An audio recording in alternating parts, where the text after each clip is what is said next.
Sir, ये bill देखने में छोटा लगता है। हमारे यहाँ एक कहावत है कि सत सइये के दोहरे, जो नावक के तीर देखन में छोटन लगे, घाव करे गंभीर। इसका क्या इम्पैक्ट है? अभी हमारे पहले जो स्पीकर बोल रहे थे, उनको माननीय प्रधानमंत्री जी ने क्या किया पिछले 10-11 साल में, शायद उसके बारे में वो पूर्णतया समझते नहीं हैं या समझाना नहीं चाहते, या अपोजिशन का जो रोल है सभी बात का विरोध करना, वही विरोध करना चाहते। ये 1876 का एक्ट है और इस बीच में भारत सरकार ने इस सदन की जानकारी के लिए 1876 के एक्ट के बाद 3 बार इंटरनेशनल कमिटमेंट किया। एक 1921 में जब अंग्रेज यहां थे, ब्रसेल्स का समझौता हुआ और उसने कहा कि लैंडिंग बिल के ड्राफ्ट को हम बदलेंगे। और दूसरा, जब कांग्रेस की सरकार थी, जनता पार्टी की सरकार पहले 1978 में, और फिर 1989 में जब राजीव गांधी जी थे, उन्होंने इंटरनेशनल फोरम पर यह बातें कही कि लैंडिंग के बारे में जो वाहन पत्र है, जिसके बारे में कि लाना ले जाना, सामान कैसे, किसकी डिलीवरी होगी, कौन उसका मालिक होगा, उसके लिए हम एक्ट में संशोधन करेंगे। और 1992 में फाइनली नरसिम्हा राव ने उस एक्ट पर साइन किया। 1921 से लेके आज तक 2025 तक किसी भी सरकार ने यह नहीं सोचा कि 1876 के इस एक्ट को बदलना है।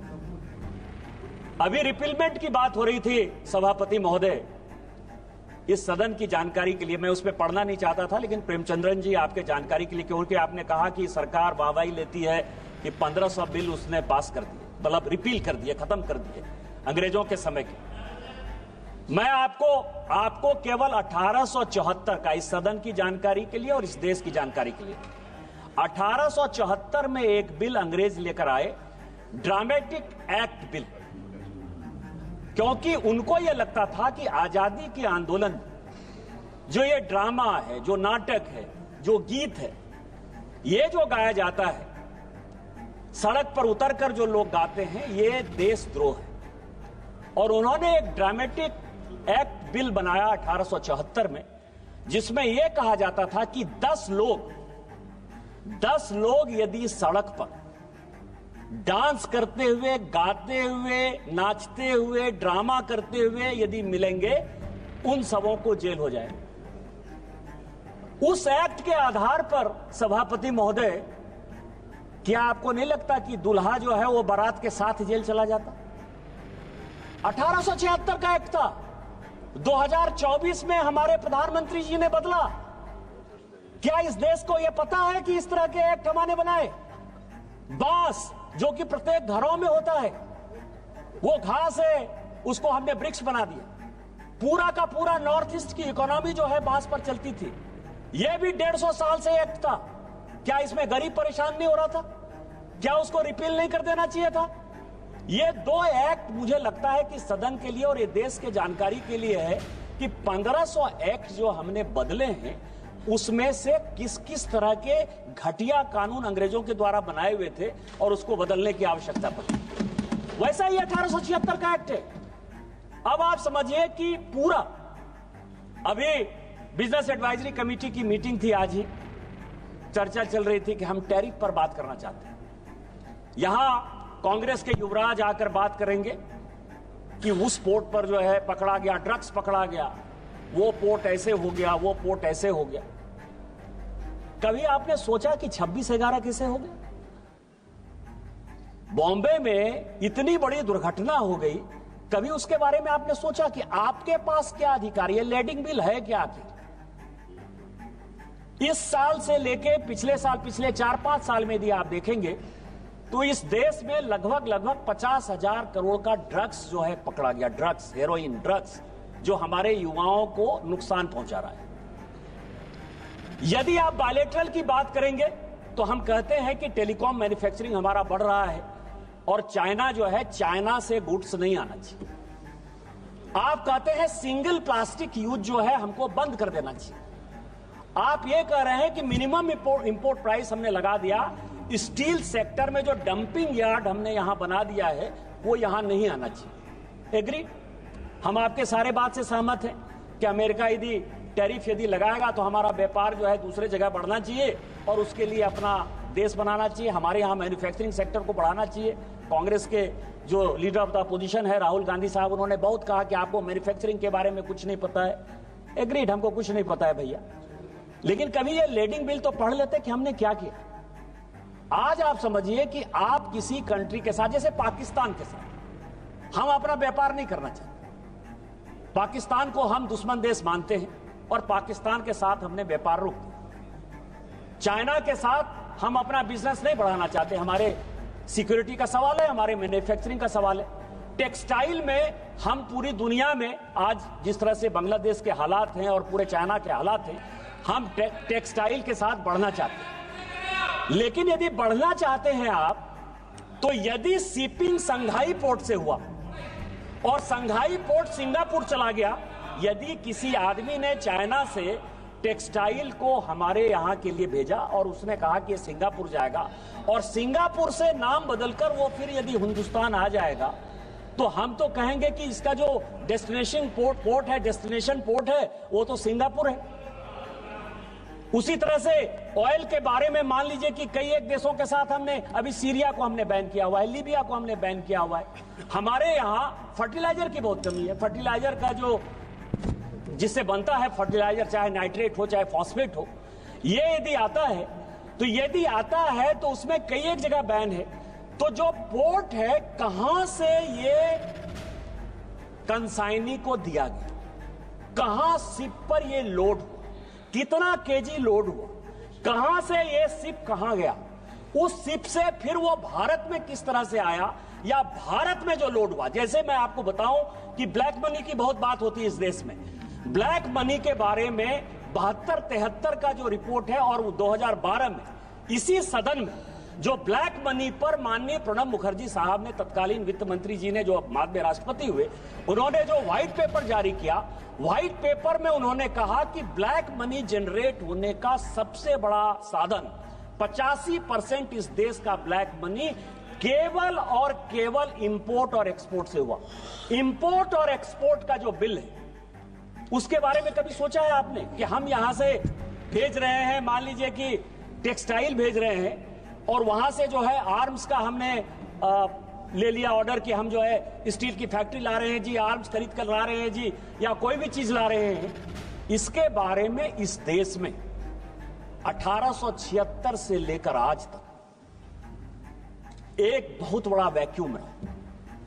जिस इलेक्ट्रॉनिक्स की बात करते हैं कि ई बिलिंग होनी चाहिए, इलेक्ट्रॉनिक बिलिंग होनी चाहिए, प्रेमचंद्रन साहब आपकी जानकारी के लिए पूरी दुनिया में 45 मिलियन बिलिंग होती है, लैडिंग होती है।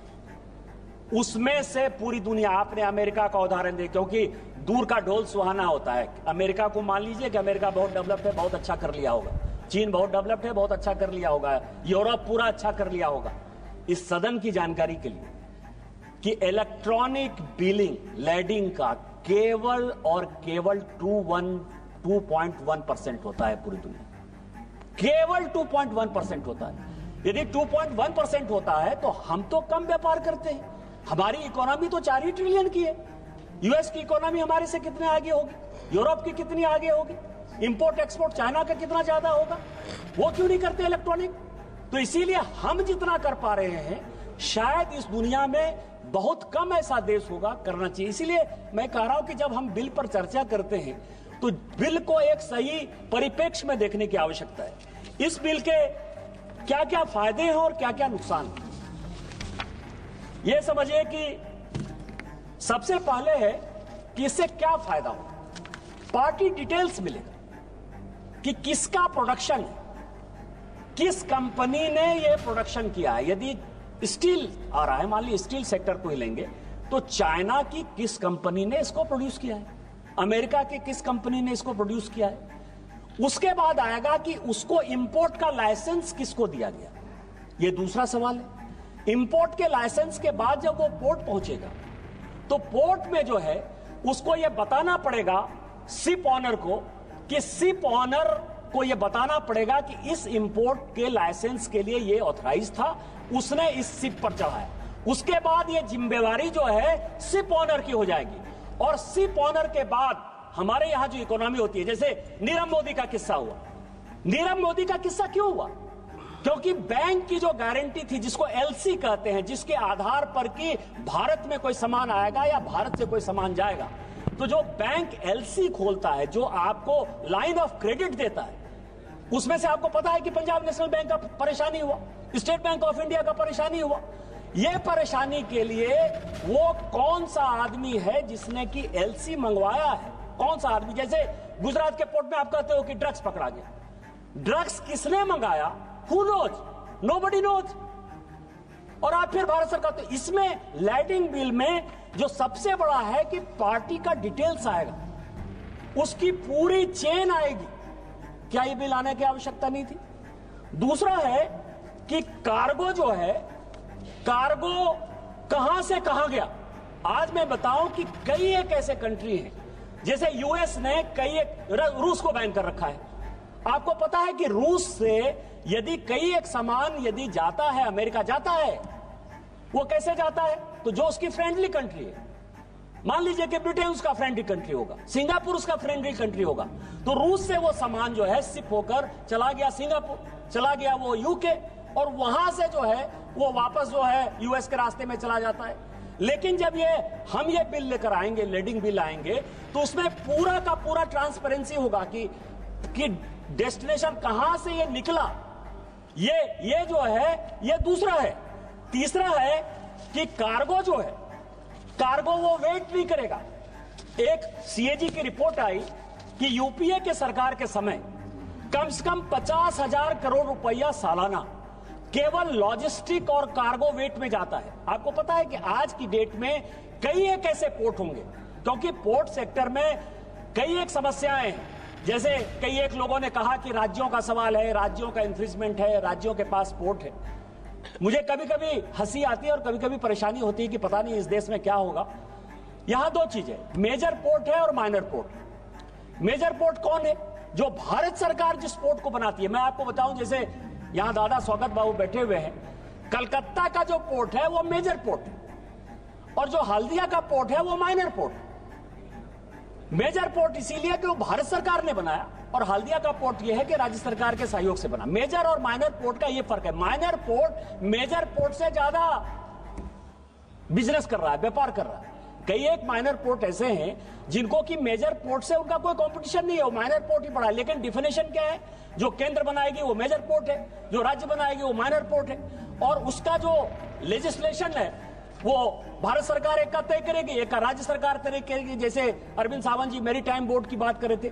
लेकिन जो कस्टम एक्साइज है, जो 5 किलोमीटर के बाद इंटरनेशनल बॉर्डर है, जाने और अनजाने इंटरनेशनल बॉर्डर पर भारत सरकार का ही अधिकार है। भारत सरकार ही उन चीजों को देखेगी। भारत सरकार ही, मान लीजिए कि कई एक ऐसे हैं, पनामा कैनाल से लेकर स्वेज कैनाल तक हमेशा इंटरनेशनल लड़ाई होती रहती है। इंटरनेशनल लड़ाई होती है तो कौन सा कार्गो कहां जा रहा है, कहां आएगा, यह डिटर्मिनेशन स्कोर करेगा। भारत सरकार जो है उसको सिक्योरिटी कैसे देगी। तो इस आधार पर जो वेटिंग है, कई एक कार्गो जो है कई एक पोर्ट पर हमेशा जो वेट करते रहते हैं, इस एक्ट के बाद, लैंडिंग एक्ट के बाद, उसमें एक बड़ी ट्रांसपेरेंसी आ जाएगी। मैं केवल 2-4 मिनट में खत्म करूंगा क्योंकि बोलने वाले बहुत लोग नहीं थे, इसीलिए। इसके बाद टर्म्स ऑफ पेमेंट, मैंने जैसे कहा कि एलसी यदि खोलते हैं, कई एक बैंकों के साथ जो है कि सामान यहां आ जाता है और सामान लेने को तैयार होते हैं, या क्वालिटी जो है उसकी इतनी खराब होती है, जैसे हम ही यहां से भेजते हैं, तो मान लीजिए यूएस किसी चीज को रोक देता है, सिंगापुर किसी चीज को रोक देता है, यूरोप किसी चीज को रोक देता है कि हम उस तरह का नहीं कर सकते हैं, तो जो टर्म्स ऑफ पेमेंट वो पहले से निर्धारित होगा। वो सीपर पर, कंसाइनी पर जो है इस लैंडिंग एक्ट के बाद, क्योंकि ये बिल जो है वो इंटरनेशनल एक्ट 1878 का जो हमने साइन किया है उसके आधार पर ये बना है, तो वो तय हो जाएगा। उसके बाद जो मैंने सबसे बड़ा इंपॉर्टेंट जो इसमें डेवलपमेंट है कि जो बिलिंग है, बिलिंग जिनके साथ हमारे आज के डेट में क्या हुआ है कि 3-4 एग्रीमेंट भारत सरकार ने लगातार किए। एक तो बायलैटरल एग्रीमेंट हमने स्टार्ट किया है, कि एक देश के साथ दूसरे देश का क्या रिलेशन, बस 4-5 मिनट में खत्म करूंगा सभापति महोदय केवल। तो जो उसका जो बायलैटरल है, बायलैटरल में हमने मान लीजिए कि किसी के साथ टैरिफ में किसी को कंसेशन दिया या किसी के साथ हमने सहयोग किया, जैसे नेपाल हमारे साथ है, भूटान हमारे साथ है, हम इंडोनेशिया के साथ, साउथ ईस्ट एशिया के साथ, कंबोडिया के साथ पूरा बिजनेस करना चाहते हैं। कई एक ऐसे कंट्री हैं, जैसे नेपाल एक ऐसा कंट्री है, भूटान एक ऐसा कंट्री है जिसके पास पोर्ट नहीं है। तो इनलैंड वाटरवेज के साथ जब उनके हम सामान को ले जाएंगे तो वो बिलिंग जो है वो महत्वपूर्ण होगा कि ये मेड इन नेपाल है, मेड इन भूटान है। और इस तरह से कई एक कंट्री में जो उनकी व्यवस्थाएं हैं, लोग उसको, जैसे बांग्लादेश के साथ टेक्सटाइल सेक्टर में आपको पता है कि 10% कंसेशन है, इसीलिए हम उसके साथ मुकाबला नहीं कर सकते। तो ये सारी चीजें तय हो जाएंगी। केवल अंत में सभापति महोदय, इस सदन में चोला वंश से लेके लैंग्वेज के ऊपर बहुत बातचीत हो रही है। ये देश संविधान से चलता है, आर्टिकल 343 से लेके 348 तक नेशनल लैंग्वेज क्या होगा, बातचीत करने का लैंग्वेज क्या होगा, तमिल की क्या स्थिति होगी, हिंदी की क्या स्थिति होगी, अंग्रेजी की क्या स्थिति होगी, इस देश में पहले से निर्धारित है। इसीलिए मेरा आग्रह होगा कि डीएमके चुनाव हारने के डर से वोट बैंक की पॉलिटिक्स के आधार पर कभी भी लैंग्वेज की बात नहीं करे और सेंटिमेंट को खत्म नहीं करे, क्योंकि आर्टिकल 15 में किसी भी कास्ट पे, रिलीजन पर, रेस पर कोई चर्चा नहीं हो सकती। और संविधान को, यदि बाबा साहब अंबेडकर के संविधान को डीएमके खत्म करना चाहती है तो भारतीय जनता पार्टी में जब तक मोदी जी की सरकार है हम इसको खत्म नहीं करते।